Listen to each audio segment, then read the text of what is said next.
Assalamualaikum warahmatullahi wabarakatuh. Perkenalkan, nama saya Erlina Saputri dari kelas 10 PPLG 1.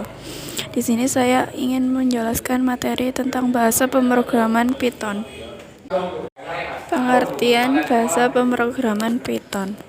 Python adalah bahasa pemrograman tujuan umum yang ditafsirkan tingkat tinggi, dibuat oleh Guido van Rossum dan pertama kali dirilis pada tahun 1991. Filosofi desain Python menekankan keterbacaan kode dengan penggunaan spasi putih yang signifikan.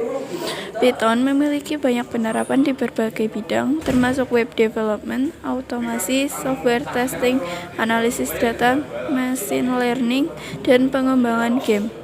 Python bersifat open source sehingga Anda dapat menggunakannya secara gratis. Dasar bahasa pemrograman Python. Pada bahasa pemrograman Python ada beberapa dasar bahasa pemrograman yang harus kalian ketahui, yaitu 1. Input. Input merupakan proses memasukkan data. Pada bahasa Python, metode ini digunakan untuk menerima masukan dari pengguna dengan input atau raw input. Data. Yang kedua ada data. Data berperan sebagai bahan mentah yang akan diolah menjadi informasi sehingga dapat berguna dan dapat dimanfaatkan oleh pengguna. Data dapat berupa variabel, konstanta, atau yang berisi bilangan maupun kalimat. Beberapa tipe data adalah string, number, list, tuple, dan lainnya. 3. Operation. Operation berfungsi mengubah suatu nilai menjadi nilai lain. Yang termasuk operation atau yang biasa disebut dengan operator adalah operator aritmatika, operator assignment, dan lainnya. 4. Output. Output menuliskan hasil dari sebuah proses pemrograman. Output dapat dituliskan dengan fungsi print dalam kurung. 5. Kondisional. Kondisional memperlihatkan jumlah perintah yang akan dijalankan jika kondisi tertentu sudah terpenuhi. Jika username dan password yang dimasukkan benar, maka halaman utama akan ditampilkan. Pada kondisional, Python menggunakan pernyataan if, else, dan elif. 6.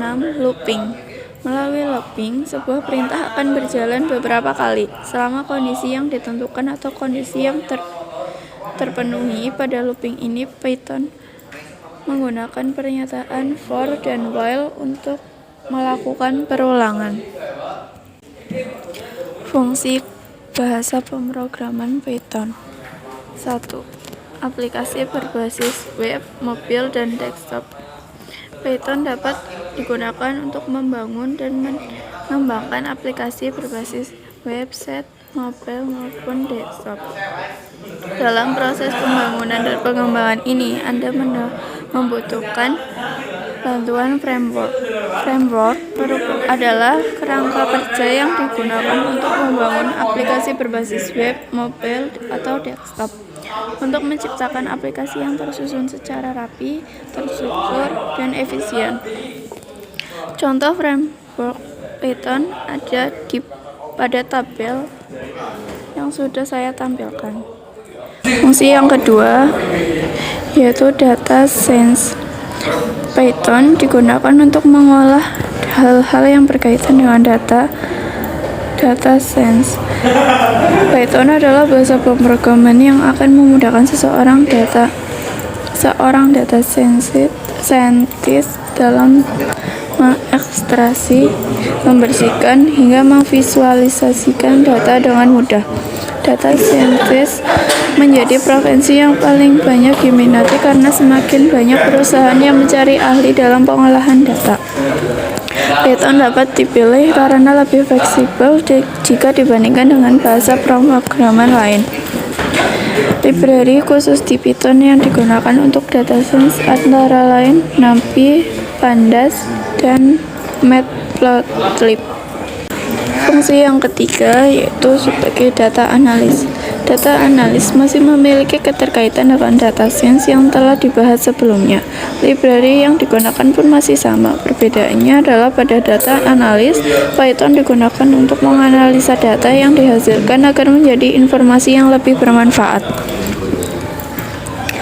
Fungsi yang keempat, machine learning. Python juga digunakan untuk keperluan machine learning. Apakah Anda tahu apa itu machine learning? Sederhananya, machine learning adalah sistem yang dibuat supaya mesin bisa belajar sendiri tanpa perlu diprogram berulang kali. Beberapa library Python yang bisa digunakan untuk machine learning diantaranya adalah scikit-learn, Keras, dan TensorFlow. Fungsi yang kelima yaitu artificial intelligence.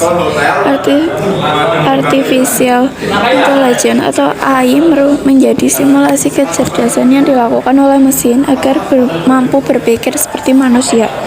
Library Python yang digunakan untuk machine learning kebanyakan bisa digunakan untuk mengembangkan artificial intelligence. Ada juga library yang dapat secara khusus digunakan untuk membuat AI seperti PyTorch. Fungsi yang keenam yaitu robotics. Robot adalah cermin nyata dari teknologi yang terus berkembang. Python adalah bahasa pemrograman yang paling banyak digunakan untuk pengembangan teknologi robot ini. Salah satu contoh penggunaan Python dalam teknologi robot adalah trash collector. Robot trash collector mampu mendeteksi sampah, memungut, serta meletakkannya di tempat yang tepat. Lalu ada tipe data yang digunakan dalam Python. Yang pertama, tipe data integer. Contoh fungsi tipe data integer adalah untuk menyatakan bilangan bulat. Contoh bilangan integer yaitu 25 atau 1209. Yang kedua, boolean. Fungsi dari tipe data boolean adalah untuk menyatakan benar true dan yang bernilai 1 atau salah false yang bernilai 2. Tipe data string. Tipe data string menyatakan karakter atau kalimat bisa berubah huruf, angka, dan lain-lain. Biasanya diapit tanda petik 2 atau tanda petik. Tipe data float. Tipe data float menyatakan bilangan irasional atau pecahan. Contoh bilangan float yaitu 3,14 atau 0,99. Tipe data heksadesimal. Tipe data heksadesimal menyatakan bilangan dalam format heksa atau bilangan berbasis 16. Contohnya yaitu 9A atau 1D3. Tipe data kompleks. Tipe data kompleks menyatakan pasangan antara real dan imajiner. Contohnya yaitu 1 ditambah 5J. Tipe data list. Tipe data list merupakan data untaian yang menyimpan berbagai tipe data dan isinya bisa diubah-ubah. Lalu ada tipe data tuple yang juga berisi data untaian yang menyimpan berbagai tipe data, namun isinya tidak bisa diubah. Lalu ada tipe data dictionary, yaitu data untaian yang menyimpan berbagai tipe data berupa pasangan, penunjuk, dan nilai. Lalu ada aturan penulisan sintaks pada Python. Yang pertama, penulisan statement. Statement adalah pernyataan atau instruksi yang akan dieksekusi oleh mesin. Penulisan antara statement pada Python tidak diakhiri dengan titik, koma.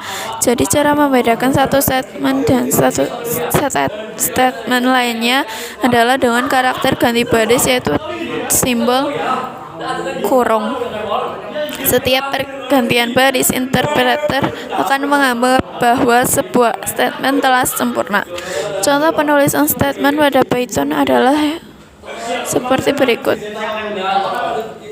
Yang kedua, ada penulisan string. String merupakan kumpulan dari beberapa karakter. Dalam pemrograman biasanya ditulis di antara tanda petik tunggal maupun petik ganda. Contoh penulisan string yang benar ada di bawah ini. 3. Penulisan case. Penulisan sintaks pada Python bersifat case sensitif, artinya penggunaan huruf besar dan huruf kecil sangat berpengaruh pada output yang diberikan. 4. Penulisan blok. Blok merupakan gabungan dari beberapa statement yang dikumpulkan menjadi satu blok program. Penulisan blok yang benar dapat dilihat seperti di bawah ini. Lalu ada contoh program Python. Yang pertama, program menampilkan tuliskan hello world. Pada contoh program Python ini saya menggunakan Google Colab untuk menuliskan sintak program Python. Di sini untuk menampilkan tulisan hello world, saya menggunakan fungsi print dengan di dalam kurung menuliskan hello world, lalu output yang dihasilkan kira-kira seperti ini. Yang kedua adalah program menampilkan hama dengan fungsi input. Pada program ini, karena menggunakan fungsi input, jadi kalian dapat memasukkan hama dengan bebas. Yang ketiga, ada program menghitung luas persegi panjang. Yang keempat, ada program menghitung akar kuadrat. Sekian mungkin presentasi tentang materi Python yang dapat saya sampaikan. Kurang lebihnya mohon maaf. Terima kasih. Assalamualaikum warahmatullahi wabarakatuh.